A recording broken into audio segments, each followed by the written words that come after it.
नमस्कार। आज का जो वीडियो है ये 12th क्लास के बच्चों के लिए है, स्पेशली उन बच्चों के लिए जो आगामी 15 जून को केमिस्ट्री का पेपर देने जा रहे हैं, एमपी बोर्ड का। तो यह वीडियो एमपी बोर्ड के एग्ज़ाम को, केमिस्ट्री के एग्ज़ाम को ध्यान में रखकर तैयार किया गया है।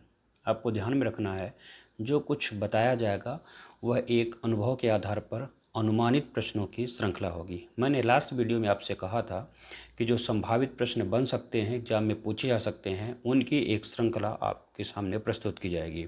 उसी कड़ी में आज ये पहला वीडियो है और हम आशा करते हैं कि आप इससे लाभ प्राप्त करेंगे और ये जो क्वेश्चन बताए जाएंगे इनको आप प्रतिदिन तैयार करते चलेंगे और बिना तनाव लिए हुए आपको स्मार्ट वर्क करना है। आपके पास सीमित समय है और अगर आपने तैयारी नहीं की है अभी तक तो आपके पास लगभग जो 16-17 दिन हैं उनमें आपको सेलेक्टिव होना पड़ेगा और आपको उतना ही अभी पढ़ना है जितना आपसे एग्जाम में पूछा जा सकता है। इसलिए ज़्यादा आपको इसमें परेशान नहीं होना है कि बहुत शॉर्ट में बताया गया, इसमें ये डिटेल नहीं किया गया। तो मैं पहले ही स्पष्ट कर रहा हूँ कि यह वीडियो जो है सिर्फ़ और सिर्फ 15 जून के एग्ज़ाम के परिप्रेक्ष्य में तैयार किया जा रहा है और मैं उम्मीद करता हूँ कि आपको इसका लाभ मिलेगा। अब जैसा कि आपको विदित है कि हमारा जो सिलेबस है, रसायन शास्त्र का सिलेबस है, पाठ्यक्रम है, वो 3 भागों में विभक्त है। Physical chemistry, inorganic chemistry, organic chemistry, भौतिक रसायन, अकार्बनिक रसायन और कार्बनिक रसायन। मुझे ऐसा लगता है कि जो हमारे हिंदी भाषी छात्र हैं उन्हें ऑर्गेनिक केमिस्ट्री, कार्बनिक रसायन में थोड़ा सा कहीं ना कहीं एक समस्या होती है, तो वो समस्या का अनुभव करते हैं। उसी को ध्यान में रख करके मैंने सोचा क्यों ना ऑर्गेनिक से शुरू करें। और आपको पता है कि हमारा जो जो सिलेबस है पाठ्यक्रम में, उसमें जो यूनिट 10 है, जो 10वां अध्याय है, वहाँ से ऑर्गेनिक की शुरुआत होती है और पहला ही टॉपिक है हैलो एल्केन व हैलो एरिन्स। आप लोग इसको इस तरह समझें कि जो ऑर्गेनिक केमिस्ट्री का जो पहला टॉपिक है और हमारे पूरे सिलेबस का जो 10वां यूनिट है उसके 2 पार्ट हैं। पहले पार्ट में हैलो एल्केन है, दूसरे में हैलो एरिन्स है। लेकिन इसके अलावा आप देखेंगे कि कुछ जो हैं पॉली हैलोजन डेरिवेटिव्स, या ये कह लीजिए कि कुछ इन दोनों के अतिरिक्त भी विशेष प्रकार के यौगिक भी हमको पढ़ने होंगे एग्जाम के दृष्टिकोण से। हम सारी बातें सिर्फ परीक्षा के परिप्रेक्ष्य में ही करेंगे जितना आपसे आगामी परीक्षा में पूछा जा सकता है। तो अब आप इसमें सबसे पहले ये समझिए कि इस टॉपिक में 2 भाग हैं, मुख्य रूप से 2 भाग हैं। तीसरे भाग की चर्चा हम अलग से करेंगे, हैलो एल्केन और हैलो एरिन्स। और इसके पहले आगे बढ़ें, आपको समझ लेना है कि इस यूनिट से 4 अंक, या ये कह लिए 4 मार्क्स का एक क्वेश्चन आना है। मतलब इससे ऑब्जेक्टिव नहीं आना है, इससे 4 अंक का एक क्वेश्चन आना है। अब आप इसमें देखें जो हैलो एल्केन और हैलो एरिन्स है, पहले हम आपसे ये साझा करेंगे कि इनमें से कौन कौन से संभावित प्रश्न, या कह लीजिए महत्वपूर्ण प्रश्न बनते हैं। तो सबसे पहले तो इसमें एक क्वेश्चन बनता है जो हैलो एल्केन है उनमें CX बंध की प्रकृति क्या है। इसी प्रकार का क्वेश्चन हैलो एरिन से बनेगा कि हैलो एरिन्स में CX बंध की प्रकृति क्या है।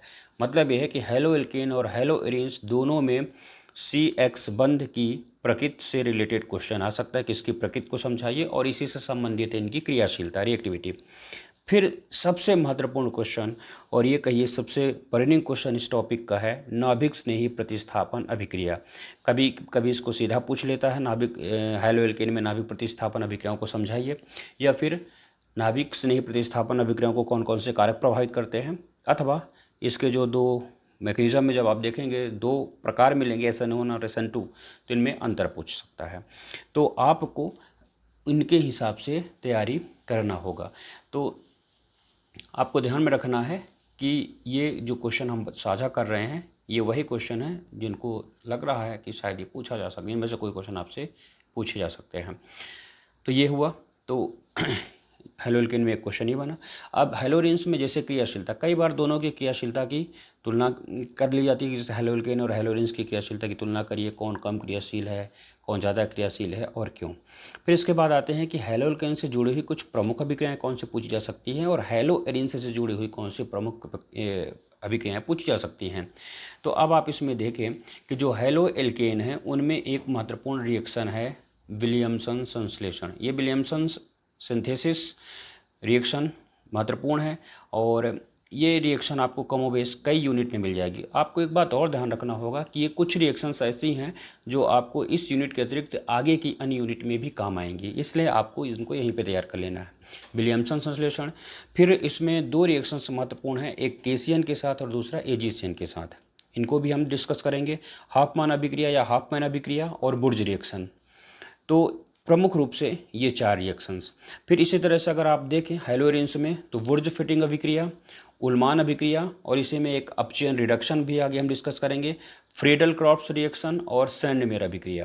ये रिएक्शन ध्यान रखिएगा, आपको देखने में लगेगा कि क्वेश्चन ज़्यादा हो रहे हैं, लेकिन इनमें से मैंने क्वेश्चन ज़्यादा इसलिए शामिल किए क्योंकि ये रिएक्शन आगे की यूनिट में भी आपको काम देगी। इसीलिए अगर हम इसको यहीं पे तैयार करेंगे तो हमारा काम जो है आसान होता चला जाएगा। फिर मैंने जैसे कहा ना कि हमारा जो यूनिट है दो मुख्य रूप से पार्ट में डिवाइड है, एक हेलोएल्केन और हेलोरिन्स। इनके अतिरिक्त कुछ पॉली हैलोजन यौगिक भी हमारे सिलेबस में शामिल किए गए हैं। अब सवाल यह है कि पॉली हैलोजन यौगिक कौन कौन से हैं, जैसे क्लोरोफॉर्म, जैसे आयोडोफॉर्म, जैसे फ्रीऑन, डीडीटी, बीएचसी।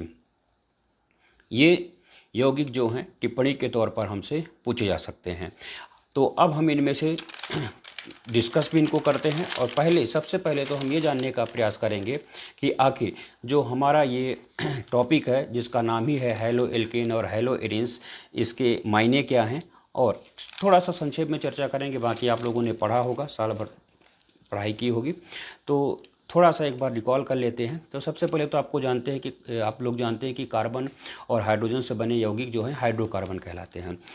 अब हाइड्रोकार्बन को सामान्य रूप से आप लोग 2 भागों में बांट लीजिए।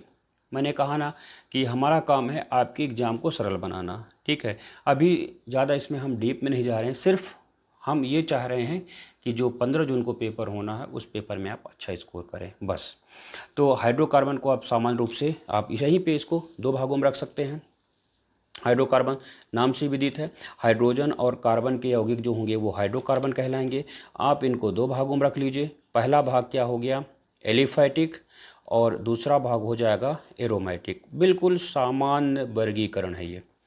फिर एलिफैटिक को आप 3 भागों में बांट लीजिए।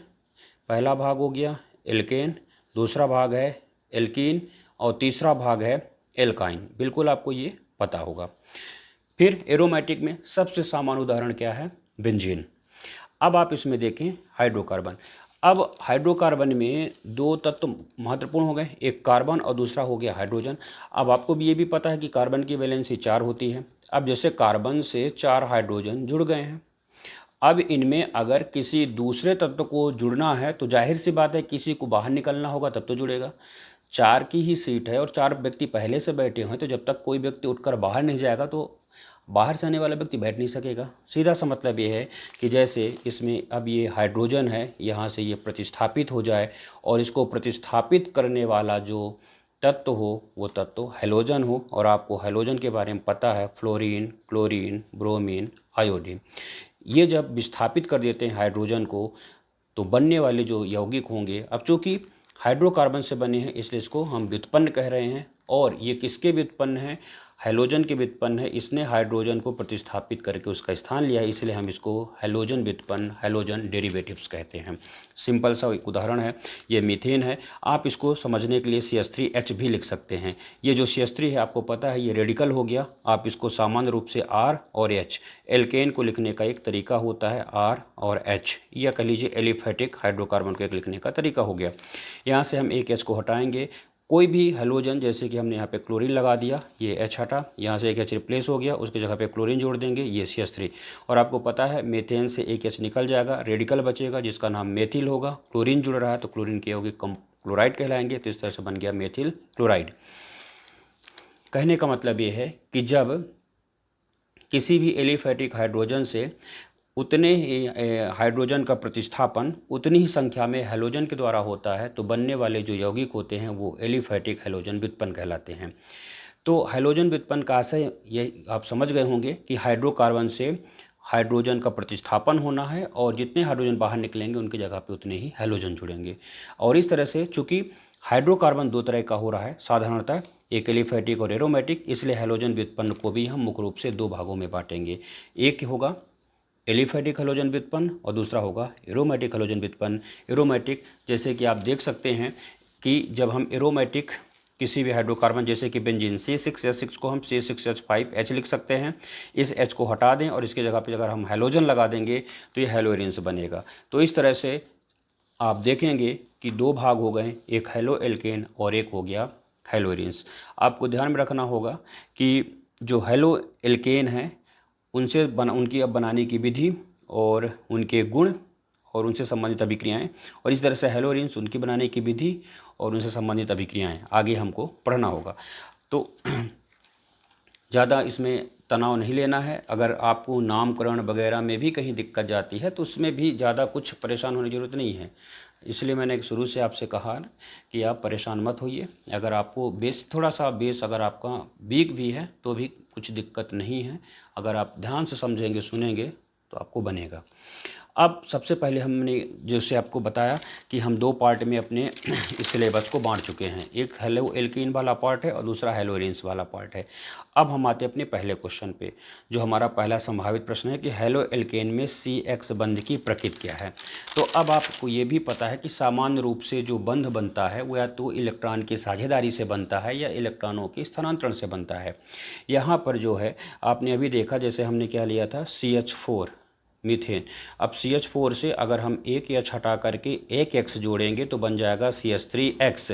अगर आप इसको स्ट्रक्चर में देखेंगे तो ये स्ट्रक्चर में हो जाएगा CH और ये हुआ X। चूँकि कार्बन और हाइड्रोजन इन दोनों की विद्युत ऋणात्मकता, इलेक्ट्रोनेगेटिविटी को आप सरल शब्दों में समझ जाइए। यहाँ पे ये जो बॉन्ड बना है इन दोनों के बीच वो इलेक्ट्रॉन की शेयरिंग से बना है। अब इलेक्ट्रॉन की शेयरिंग से तो बना है, अगर ये दोनों एटम सेम होते तो इस इलेक्ट्रॉन को दोनों सेम या कह लीजिए बराबर क्षमता से आकर्षित करते हैं। लेकिन यहाँ पे हैलोजन है और हैलोजन में जो टेंडेंसी होती है इस शेयरिंग इलेक्ट्रॉन को, साझक इलेक्ट्रॉन को अपनी ओर कार्बन की तुलना में अपनी ओर आकर्षित करने की क्षमता ज़्यादा होती है। कहने का आशय ये है कि हैलोजन जो होते हैं कार्बन की तुलना में अधिक विद्युत ऋणी होते हैं। अब इसी में यही जो बॉन्ड होगा इनके गुणों को निर्धारित करता है, इसीलिए हम इस बंध की प्रकृति की बात कर रहे हैं। ये देख लीजिए, ये कार्बन है, ये कार्बन हो गया, ये हैलोजन है। हैलोजन यहाँ पे फ्लोरीन भी हो सकता है, क्लोरीन भी हो सकता है, ब्रोमीन भी और आयोडीन भी। अब ये साझे का इलेक्ट्रॉन है। आप सामान्य रूप से मानिए एक बॉन्ड का मतलब 2 इलेक्ट्रॉन हो गए। हैलोजन अधिक विद्युत ऋणी है, साझे के इलेक्ट्रॉन को अपनी तरफ अट्रैक्ट करेगा, आकर्षित करेगा, थोड़ा सा अपनी तरफ मान लीजिए कि वो पुल कर लेगा।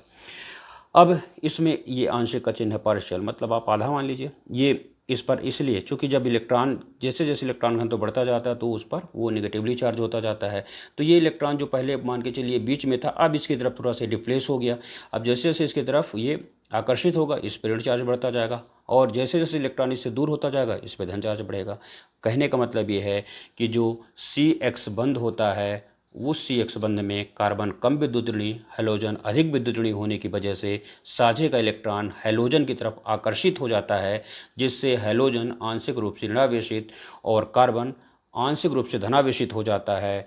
और इस वजह से एक ही यौगिक में 2 ऐसे ध्रुव बन जाते हैं जिनमें अलग अलग आवेश होता है, एक धन ध्रुव और एक ऋण ध्रुव। इसी को हम कहते हैं द्विध्रुव, इसी को कहेंगे डाइपोल। और जो भी यौगिक में 2 ध्रुव बन जाते हैं, एक धन ध्रुव और दूसरा ऋण ध्रुव, ऐसे यौगिक द्विध्रुवी या इनको हम ध्रुवी कहते हैं। और इनके इन आवेश की वजह से वह यौगिक अत्यधिक क्रियाशील हो जाता है। और जो भी यौगिक ध्रुवी होते हैं सामान्यतः उनका कोई ना कोई द्विध्रुव आघूर्ण होता है, मतलब इनमें जितना आवेश होगा और इनके बीच की जो दूरी होगी उसके गुणनफल का मान जो द्विध्रुव आघूर्ण कहलाता है उसे DY में व्यक्त किया जाता है। और हेलो एल्केन के लिए चूँकि यहाँ पर आप देखें फ्लोरीन भी हो सकती है, क्लोरीन भी, ब्रोमीन भी, आयोडीन, इसीलिए द्विध्रुव आघूर्ण 2.05 से 2.15 DY लिखा हुआ है। तो आपको इसमें यही बताना है कि हेलो एल्केन में जो CX बंध की प्रकृति होती है वो ध्रुवी होती है, क्योंकि CX बंध में कार्बन कम विद्युत ऋणी और हैलोजन अधिक विद्युत ऋणी होता है, जिससे साझक इलेक्ट्रॉन हैलोजन की तरफ विस्थापित हो जाता है और यह आंशिक रूप से ऋणावेशित और कार्बन आंशिक रूप से धनावेशित हो जाता है। अब इसमें अगर हम क्रियाशीलता की बात करें तो अब आपको इसमें ये भी ध्यान रखना होगा कि क्रियाशीलता मुख्य रूप से यहाँ पे 2 फैक्टर पर डिपेंड करेगी। पहली बात ये है कि यहाँ पर X क्या है, फ्लोरीन है कि क्लोरीन है कि ब्रोमीन की आयोडीन, और दूसरा क्या है कार्बन, ये कार्बन किसका है, मतलब प्राइमरी है, सेकेंडरी है, टर्सरी है या फिर क्वाटरनरी है। अब आप इसको सरल शब्दों में अगर आप भूल चुके हैं तो आप ऐसा समझ लीजिए, जैसे कार्बन की वैलेंसी 4 होती है। कार्बन सिंगल बॉन्ड भी बना सकता है, कार्बन डबल बॉन्ड भी बना सकता है, कार्बन ट्रिपल बॉन्ड भी बना सकता है।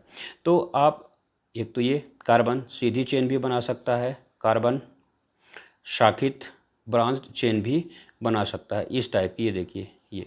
अब आप इसमें ये समझ लीजिए, बिल्कुल सामान्य सा अर्थ है, जब कोई कार्बन जैसे यहाँ पे सिंगल बॉन्ड से किसी कार्बन से जुड़ा है ये, तो ये समझ जाइए प्राइमरी है। फिर जैसे यहाँ पे कोई कार्बन होता है, ये प्राइमरी कार्बन, ये सेकेंडरी कार्बन, ये टर्सरी कार्बन, इस तरह से। तो कहने का आशय ये होगा कि एक रेडिकल की प्रकृति क्या है और दूसरा हेलोजन की प्रकृति क्या है, इस पर डिपेंड करती है उसकी क्रियाशीलता। तो हेलोजन के अनुसार आपको ये भी ध्यान रखना होगा कि एक दूसरा फैक्टर ये होता है कि ये बॉन्ड जो है कितना जल्दी ब्रेक होगा, क्योंकि जब ये बॉन्ड ब्रेक होगा तभी तो दूसरे से रिएक्ट होगा। क्योंकि जनरली जब केमिकल रिएक्शन होती है तो पुराने बंध टूटते हैं और नए बंध बनते हैं। तो कई बार क्या होता है, जब बंध की लंबाई ज़्यादा होती है तो उसकी जो बंध वियोजन ऊर्जा होती है, उस बॉन्ड को तोड़ने के लिए जो ऊर्जा चाहिए होती है उसका मान कम हो जाता है और ऐसी स्थिति में क्रियाशीलता बढ़ जाती है। अब आपको ये भी पता है कि जैसे फ्लोरीन है, क्लोरीन है, ब्रोमीन है, आयोडीन है। जब आप फ्लोरीन से लेकर के कहाँ की तरफ जाएंगे, फ्लोरीन से लेकर के आयोडीन की तरफ आएंगे, तो धीरे धीरे इनके एटॉमिक साइज परमाणु आकार बढ़ता है, जिससे ये बनने वाली जो बंध है, जैसे मतलब CX, यहाँ पर CF बंध हो गया, फिर यहाँ पे CL बॉन्ड हुआ, फिर C और ये Br और ये CI। आप देखेंगे कि इसकी बॉन्ड की लंबाई कम है, इसकी ज़्यादा है, इसकी ज़्यादा, इसकी ज़्यादा है। तो जैसे जैसे दूरी बढ़ेगी अट्रैक्शन वीक होता जाएगा, आकर्षण कम होगा, उस बंध की जो प्रबलता है, उसकी जो स्ट्रेंथ है वो भी कम हो जाएगी और वो आसानी से टूट जाएगा, मतलब उसकी बंध वियोजन ऊर्जा का मान कम रहेगा। क्यों? क्योंकि जितना बंध प्रबल होगा तोड़ने के लिए उतनी ज़्यादा ऊर्जा चाहिए, बंध जितना दुर्बल होगा उसको तोड़ने के लिए कम ऊर्जा चाहिए। और बंध दुर्बल कब होगा? जब यहाँ पे आकर्षण दुर्बल होगा। और आकर्षण कब दुर्बल होगा? जब इनके बीच की दूरी ज़्यादा होगी, और बीच की दूरी ज़्यादा होने का मतलब है कि बंध लंबाई का अधिक होना। इसीलिए इनमें आप देखें हैलोजन के आधार पे तो सबसे ज़्यादा क्रियाशील जो हैं आयोडाइड होंगे, फिर ब्रोमाइड हैं, फिर क्लोराइड हैं। इसी प्रकार से एल्की रेडिकल के आधार पर आप देखेंगे तो सबसे ज़्यादा टर्सरी, फिर सेकेंडरी और फिर प्राइमरी। तो क्रम ठीक है, क्रम याद रख सकते हैं, लेकिन मुख्य रूप से क्या है, आपको प्रकृति पर भी फोकस करना है। और प्रकृति में इतनी बातें अगर आप ध्यान में रखेंगे तो बाकी चीज़ें आप एक्सप्लेन कर लेंगे। अब इसके बाद अगर हम देखें तो बनाने की विधियाँ, दोनों की पहले विधियों से संबंधित जो रिएक्शंस है उनको देख लेते हैं कि हेलो एल्केन को बनाने की कौन सी विधि हैं और इसी तरह से हेलो एरीन को बनाने की कौन कौन सी विधियां हैं। तो अब आप इसमें ये पहले दिमाग में बैठा लेंगे कि दोनों में कौन कौन सी विधि हमको प्रयोग करना है। तो हेलो एल्केन में एक विधि है ग्रुप्स विधि। देखिए, जितनी नेम रिएक्शन होती हैं वो कंपैरेटिवली ज़्यादा महत्वपूर्ण हो जाती हैं। अक्सर आप देखेंगे टिप्पणी में नाम से जो रिएक्शन शुरू होती हैं वही लिखने के लिए आता है। अब ये रिएक्शन याद करने के कई सारे फ़ायदे। एक तो सीधे जब पेपर सरल होता है तो सीधे नाम से अभिक्रिया पूछ लिया जाता है कि टिप्पणी लिखिए, और कोई जैसे हुंसडीकर अभिक्रिया, मार्कोनी का अभियोग या ग्रुप्स विधि दे दिया लिखने के लिए। दूसरा तरीका क्या है, व्हाट्स हैपेंस में पूछेगा क्या होता है जब इसके साथ हम इसकी क्रिया कराते हैं। और तीसरा क्वेश्चन क्या होता है, कन्वर्जन का, कि आप एल्कोहल से इसको कैसे प्राप्त करेंगे, आप इससे इसको कैसे प्राप्त करेंगे। ठीक है, तो इसलिए आप इन रिएक्शंस को याद रखेंगे, कई तरह के क्वेश्चन आप सॉल्व कर ले जाएंगे। हेलो एल्केन्स और हेलोरिन्स, आपको ये भी ध्यान रखना है कि कौन सी रिएक्शंस किसको बनाने की है। तो ध्यान रखिए ग्रुप्स विधि, फिर मार्कोनी का अभियोग। अब ये विधि तो नहीं है, ये नियम है, लेकिन एल्कीनों से जब हम बनाते हैं तो मार्कोनी का अभियोग नियम का हम पालन करते हैं, तो टिप्पणी में इसको आपसे पूछा जा सकता है। तो हेलो एल्केन बनाने की विधि में ग्रुप्स विधि, एल्केनों से कैसे बनाएंगे हम, उसमें मार्कोनी का और पराक्साइड प्रभाव का क्या महत्व है, और फिर हुंसडीकर अभिक्रिया। आप ये भी देख सकते हैं कि आपने जब क्वार्टरली एग्जाम दिया होगा, हाफ ईयरली दिया होगा, प्री बोर्ड दिया होगा, तो उनमें कई ये रिएक्शंस आपको मिली होंगी एग्जाम में, आपने लिखा भी होगा। तो ये हेलो एल्केन में है। और एक रिएक्शन है फिंक्लेस्टीन, फिंक्लेस्टीन दोनों में आप यूज कर सकते हैं, तो एक फिंक्लेस्टीन अभिक्रिया है। फिर हेलोरिन्स में बनाने की जो सबसे महत्वपूर्ण अभिक्रिया है, जो एग्जाम के दृष्टिकोण से सबसे महत्वपूर्ण अभिक्रिया है, वो सैंडमेयर अभिक्रिया है। अब इनमें से हम एक एक अभिक्रिया को समझ लेते हैं। तो सबसे पहले हम बात करते हैं ग्रुप्स विधि। मैंने संक्षेप में लिखा हुआ है, आप ध्यान से सुनेंगे तो आपको समझ में आएगा। बाकी आपके पास जो भी बुक होगी उससे आप एक बार इसको देख लीजिएगा। तो ग्रुप्स विधि में क्या किया जाता है, जो अल्कोहल होते हैं, अल्कोहल आप अभी ध्यान रख लीजिए, जिनमें फंक्शनल ग्रुप क्या होता है, OH। अभी के लिए आपको यही ध्यान रखना होगा। तो अब इनमें ये अल्कोहल हो गया। अब अल्कोहल की जो रिएक्शन यहाँ पे करानी है वो निर्जल ZnCl2 एनहाइड्रस जिंक क्लोराइड और HCl गैस के साथ करानी है। और आप ये भी ध्यान रखेंगे कि इन दोनों का जो युग्म है ZnCl2 और HCl गैस का, ये ल्यूकास अभिकर्मक या लुकास रीजन कहलाता है। ये है ल्यूकास अभिकर्मक या ल्यूकास रीजन। तो आपने देखा कि जो ग्रुप्स विधि है, ग्रुप्स विधि से हैलो एल्केन बनाया जाता है, स्पेशली जो है एल्किल क्लोराइड तैयार किया जाता है। सवाल है कि ग्रुप्स विधि में कैसे क्रिया होती है और कैसे अब ये कारक हम यूज करेंगे। तो इसमें आपको ध्यान में रखना है कि अल्कोहल लेना है और अल्कोहल की जो क्रिया होगी वह निर्जल ZnCl2 और हाइड्रोजन क्लोराइड गैस के मिश्रण के साथ होती है। अब आप इसको अपने शब्दों में लिख लीजिए कि जब, अब आगे सेंटेंस बनाना आपको, जब अल्कोहल की क्रिया, अब जिनसे हो रही है आप एक साथ लिख लीजिए, अल्कोहल की क्रिया निर्जल ZnCl2 और HCl गैस के साथ होती है तो एल्किल हैलाइड प्राप्त होते हैं। ये हो गई ग्रुप्स विधि। बस आपको फ्रेमिंग याद रखना है। आप अपने हिसाब से भी लिख सकते हैं, जैसे अल्कोहल है, इसकी क्रिया किसके साथ हो गई, HCl के साथ, किसकी उपस्थिति में, निर्जल ZnCl2 की उपस्थिति में, तो क्या बन जाएगा, एल्किल क्लोराइड, या लिख सकते हैं एल्किल हैलाइड। ये एल्किल क्लोराइड प्राप्त हो गया। अब आप ये भी ध्यान रखिए, दूसरी विधि जो है वो एल्कीनों से है। एल्कीन जिनमें कार्बन कार्बन के बीच कम से कम एक डबल बॉन्ड होना चाहिए। अब आप इसमें ये ध्यान रखिए कि ये जैसे हमने लिया, अब इसमें एल्कीन दो तरह के हो सकते हैं। दो तरह के से मतलब यहाँ पर क्या है कि डबल बॉन्ड के दोनों तरफ कार्बन की संख्या कितनी है। जैसे यहाँ पर आप देखिए कार्बन की संख्या एक समान है। अब ये भी हो सकता कि जैसे यहाँ पे ये CH3 है, ये CH है, यहाँ पे डबल बॉन्ड हो गया, यहाँ पे डबल बॉन्ड की एक तरफ एक कार्बन है, यहाँ पे दो कार्बन है। मतलब एक सिमेट्रिकल होता है, दूसरा अनसिमेट्रिकल हो सकता है, एक सममित हो सकता है, दूसरा असममित हो सकता है। मतलब इसको दो बराबर भागों आप बांट लीजिए और ये नहीं बटेगा। अब इसमें अगर हम किसका योग कराते हैं, ये एल्कीन है, इस पर हम हैलोजन अम्ल का योग कराते हैं। हैलोजन अम्ल मतलब जो HX के फॉर्म में होते हैं, HF, HCl, HBr, HI। तो जब भी किसी एल्कीन पर हैलोजन अम्ल का योग होता है तो उससे एल्किल हैलाइड प्राप्त होते हैं। अब इसमें ध्यान रखना क्या है कि ये जो योग होता है ये मार्कोनी-कॉफ नियम के अनुसार होता है। तो अब मार्कोनी-कॉफ नियम है क्या, इसमें कुछ नहीं है। अब ये है HX, हेलो, यहाँ पे आप HCl यूज कर सकते हैं, HBr यूज कर लीजिए, HI यूज कर लीजिए। अब इसमें मुख्य रूप से HBr यूज किया जाता है। अब इसमें ये देखिए कि ये जो HX है, हाइड्रोजन ज़्यादा क्रियाशील होगा, हाइड्रोजन कम क्रियाशील होगा। इसका मतलब ये भी पोलर होगा। जब ये टूटेगा तो आपको ध्यान रखना है हाइड्रोजन पे प्लस चार्ज होगा और इस पे माइनस चार्ज होगा। इस पर प्लस चार्ज होता है और इस पर माइनस चार्ज होता है। अब इसमें आप याद रखने के लिए कैसे याद रखेंगे कि प्लस का मतलब ज़्यादा हो गया और माइनस का मतलब कम हो गया। मार्कोनी-कॉफ योग नियम ये कहता है कि जब असममित द्विबंध, आप समझ जाएंगे ना, ये डबल बॉन्ड है, डबल बॉन्ड के दोनों तरफ जब कार्बन की संख्या असमान होती है, जैसे यहाँ पर एक तरफ एक कार्बन है, एक तरफ दो कार्बन है, ये असममित हो गया। अब ये जब ये एक बॉन्ड टूटेगा, एक ही क्यों टूटेगा, क्योंकि एक सिग्मा बॉन्ड है, दूसरा पाई बॉन्ड है। आपको ये भी पता होगा कि सिग्मा प्रबल होता है, पाई दुर्बल होता है, इसलिए पाई आसानी से टूटता है। जब पाई टूटेगा तो एक वैलेंसी इसकी भी कम हो गई, एक वैलेंसी इसकी भी कम हो गई।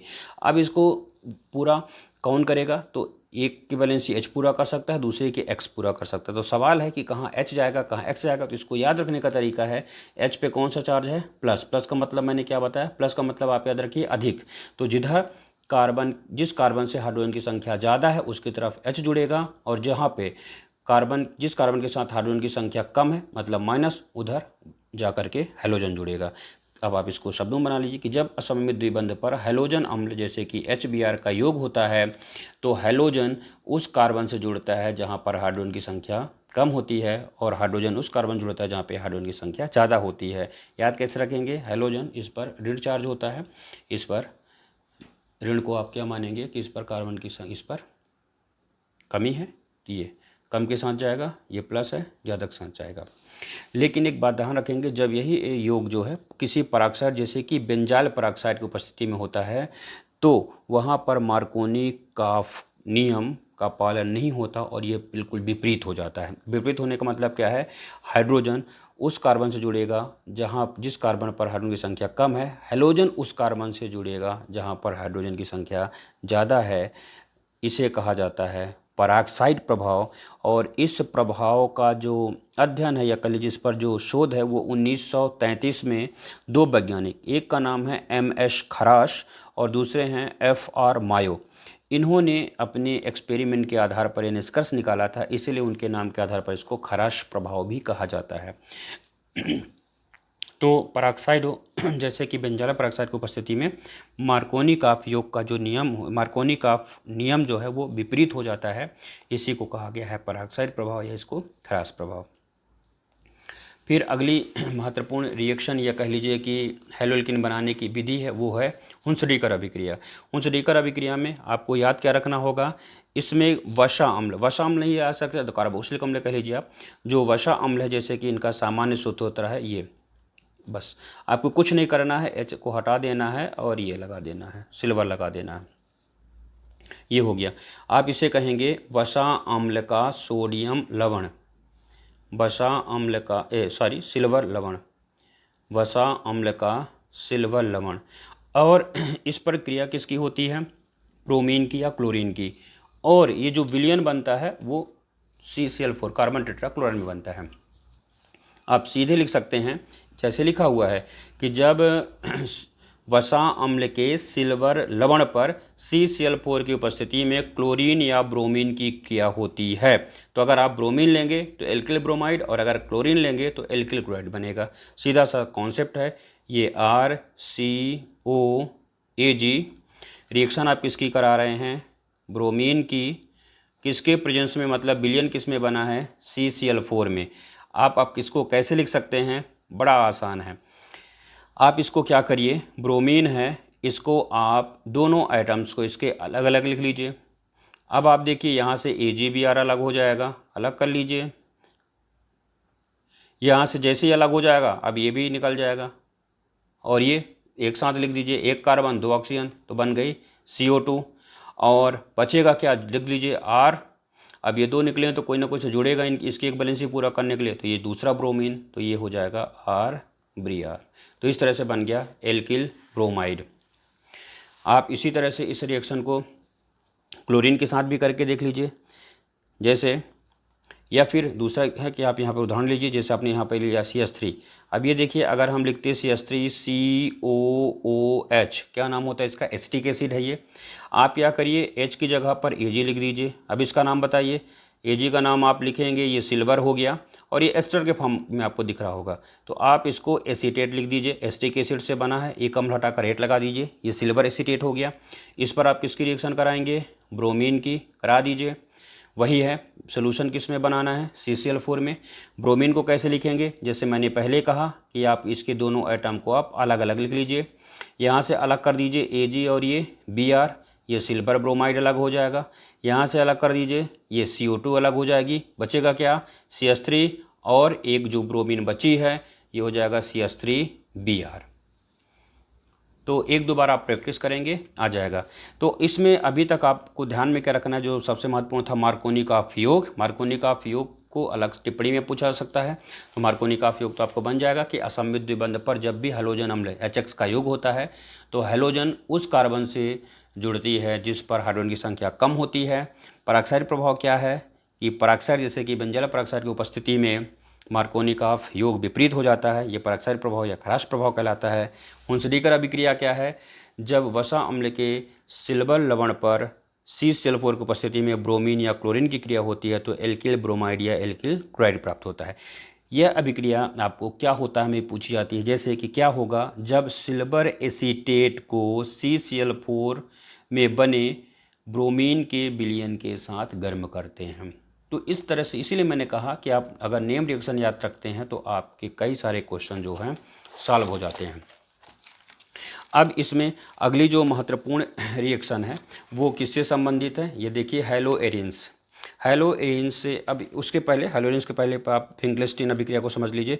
फिंकलेस्टीन अभिक्रिया में सिर्फ हैलोजन का विनिमय होता है, बड़ा आसान है। हैलोजन कैसे इसमें एक्सचेंज हो जाता है, हम बात कर रहे हैं किस अभिक्रिया की, फिंकलेस्टीन अभिक्रिया। आपके पास किताब होगी, एक बार किताब से ज़रूर पढ़िएगा। फिंकलेस्टीन अभिक्रिया, फिंकलेस्टीन अभिक्रिया आप एल्किल हैलाइड ले लीजिए, और मतलब इसमें एक हैलो एल्केन को दूसरे में बदला जा सकता है, आयोडाइड में स्पेशली बदला जाता है। इसमें हैलोजन एक्सचेंज कर दिए, बस आप एक्सचेंज करेंगे। ये देखिए, ये विधि जो है हैलाइड विनिमय विधि भी कहलाती है। अब यहाँ से क्या हो जाएगा, आई को यहाँ कर दीजिए, एक्स को यहाँ कर दीजिए, मतलब इसका स्पष्ट है कि यहाँ पर आई के अलावा कोई दूसरा हैलोजन होगा। अब इसमें सामान्य तौर पर यहाँ पर यहाँ पे आप ये मान के चलिए क्लोरीन और ब्रोमीन हम यूज करेंगे। ये देखें तो ये बन जाएगा RI और यहाँ से अलग हो जाएगा NaX। तो इस तरह से फिंकलेस्टीन अभिक्रिया में आपको याद रखना है कि इसमें हैलाइड विनिमय के द्वारा मुख्य रूप से किसको तैयार किया जाएगा, ये ध्यान रखेंगे। हैलाइड विनिमय द्वारा इसमें एल्किल आयोडाइड बनता है। इसका मतलब ये है कि अगर आपको एल्किल क्लोराइड या एल्किल ब्रोमाइड को एल्किल आयोडाइड में चेंज करना है तो आप किस अभिक्रिया का प्रयोग करेंगे, तो वो अभिक्रिया है फिंकलेस्टीन अभिक्रिया। अब हम आते हैं जो हैलोएरिन्स को बनाने की प्रमुख विधि है और एग्जाम के दृष्टिकोण से अत्यधिक महत्वपूर्ण विधि है। और ध्यान रखेंगे यह रिएक्शन आपका एक चैप्टर है नाइट्रोजन युक्त प्रमुख कार्बनिक यौगिक, वहाँ पर भी पूछी जा सकती है, और वो रिएक्शन है सैंड मेयर अभिक्रिया। इस अभिक्रिया को मैं आपको संक्षेप में बताऊंगा। मैंने पहले ही आपको क्लियर किया कि मेरा जो उद्देश्य है वो आपकी परीक्षा को सरल बनाना है, ना कि मेरा उद्देश्य, अभी फ़िलहाल मेरा उद्देश्य ये नहीं है कि मैं आपको केमिस्ट्री का विद्वान बनाऊं। तो अब आप ध्यान रखिएगा, सैंड मेयर अभिक्रिया में कुछ बातें ध्यान रखनी है। पहली बात तो ये है कि इसमें एरोमेटिक, अब चूँकि हैलोएरिन्स बनाने की विधि है तो आप एरोमेटिक से शुरू करेंगे।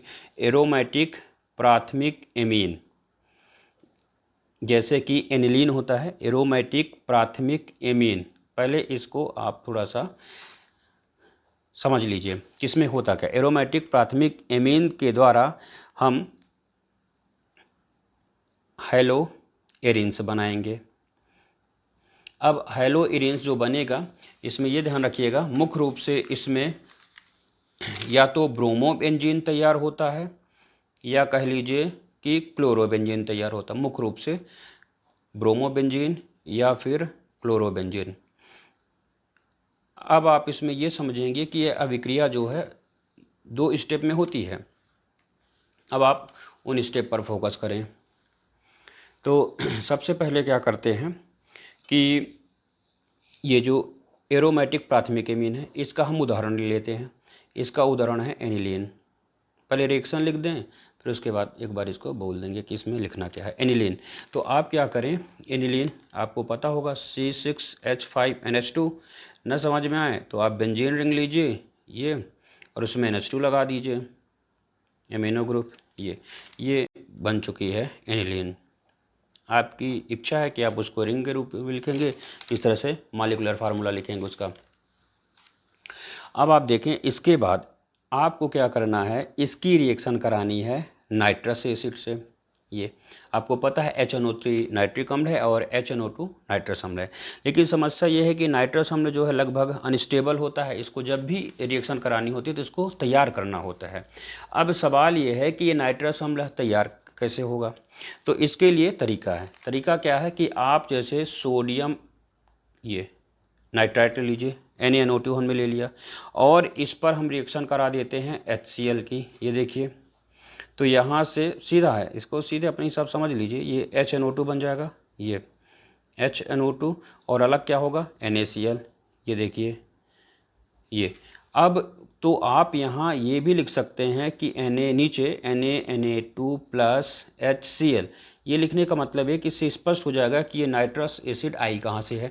इन दोनों की रिएक्शन हुई है HNO2, वही HNO2 आगे जाकर इनके साथ रिएक्ट हो जाएगी। लेकिन ध्यान रखिएगा इससे जो प्रोडक्ट बनेगा वो अनस्टेबल होता है, इसीलिए रिएक्शन जो होगी वो मिनिमम टेम्परेचर पर होती है। अगर आप इसको केल्विन में लिखना चाहते हैं तो 273 लिख लीजिए। तो कहने का आशय क्या है कि एनिलीन को हमने नाइट्रस अम्ल के साथ 0 डिग्री सेल्सियस पर रिएक्ट कराया। अब ये रिएक्शन जो होती है उसमें बस आपको ये ध्यान रखना है कि यहाँ से एक नया यौगिक बन जाएगा C6H5N2Cl। ये यौगिक आप कई बार देखे होंगे रिएक्शन में, benzene diazonium, benzene diazonium chloride, benzene diazonium chloride. ये मतलब क्या हुआ कि जब हमने एनिलीन की क्रिया 0 डिग्री सेल्सियस पर नाइट्रस अम्ल के साथ कराई तो बेंजीन डाइजोनियम क्लोराइड बनता है। अब ये जो बेंजीन डाई एजोनियम क्लोराइड बना है, अब दूसरे स्टेप पे आ जाते हैं, C6H5N2Cl। अब इसको क्या करना है, आपको गर्म करना है। क्यूप्रस लवण, कापर का कोई लवण लीजिए, जैसे आप कापर का लवण ले सकते हैं CuCl या CuBr। जो भी आप कॉपर का लवण लेंगे उसी का संगत हैलोजन हम लेंगे। जैसे कि आपने लिया CuCl तो आप ले लीजिए HCl। अगर आप यूज करते CuBr तो आप संगत अम्ल ले लेते HBr। अब आप क्या करिए, इसके बाद बस यहाँ से आप N2 को सीधा तरीका N2 को अलग कर दीजिए। ये तो बचेगा क्या, C6H5Cl और अलग हो जाएगी N2। अगर आपने यहाँ पर CuBr लिया होता तो बने क्या उत्पाद बनेगा, C6H5Br प्लस और ये नाइट्रोजन। तो अब इसको लिखेंगे कैसे, लिखना यह है कि जब एरोमेटिक प्राथमिक एमीन पर, इसको आप संक्षेप में फार्मूले के रूप में रिएक्शन को जब रिवाइज किया करिए तो फार्मूले के रूप में लिखा करिए, पूरा नहीं लिखने की आवश्यकता है। एरोमेटिक प्राथमिक एमीन को हम किसके साथ पहले गर्म करते हैं, नाइट्रस अम्ल के साथ। नाइट्रस अम्ल के साथ 0 डिग्री पर गर्म करेंगे और तो बनेगा क्या, उसको याद रख लीजिए, C6H5N2Cl benzene diazonium chloride. और ये जो बेंजीन डाई एजोनियम क्लोराइड है इसको आपको किसी भी क्यूप्रस लवण के साथ, जैसे हमने लिया आप CuCl लिख सकते हैं, तो संगत हैलोजन अम्ल जैसे HCl है, क्यूप्रस लवण के साथ संगत हैलोजन अम्ल की उपस्थिति में जब हम इसकी क्रिया कराते हैं तो यह हैलोएरीन बनाता है। तो इतना ही आपको याद रखना है। किताब में हो सकता है कुछ परिभाषा में और कुछ ऐड किया हो तो आपको उसको सरल रूप में याद रखना है। तो एक बार मैं फिर इसको बोल देता हूँ कि एरोमेटिक प्राथमिक एमीन पर जब नाइट्रस अम्ल की 0 डिग्री सेल्सियस पर अभिक्रिया होती है तो बेंजीन डाई एजोनियम क्लोराइड बनता है। और जब बेंजीन डाई एजोनियम क्लोराइड की क्रिया क्यूप्रस लवण और उसके संगत हैलोजन अम्ल की उपस्थिति में होती है तो हैलोएरीन प्राप्त होता है।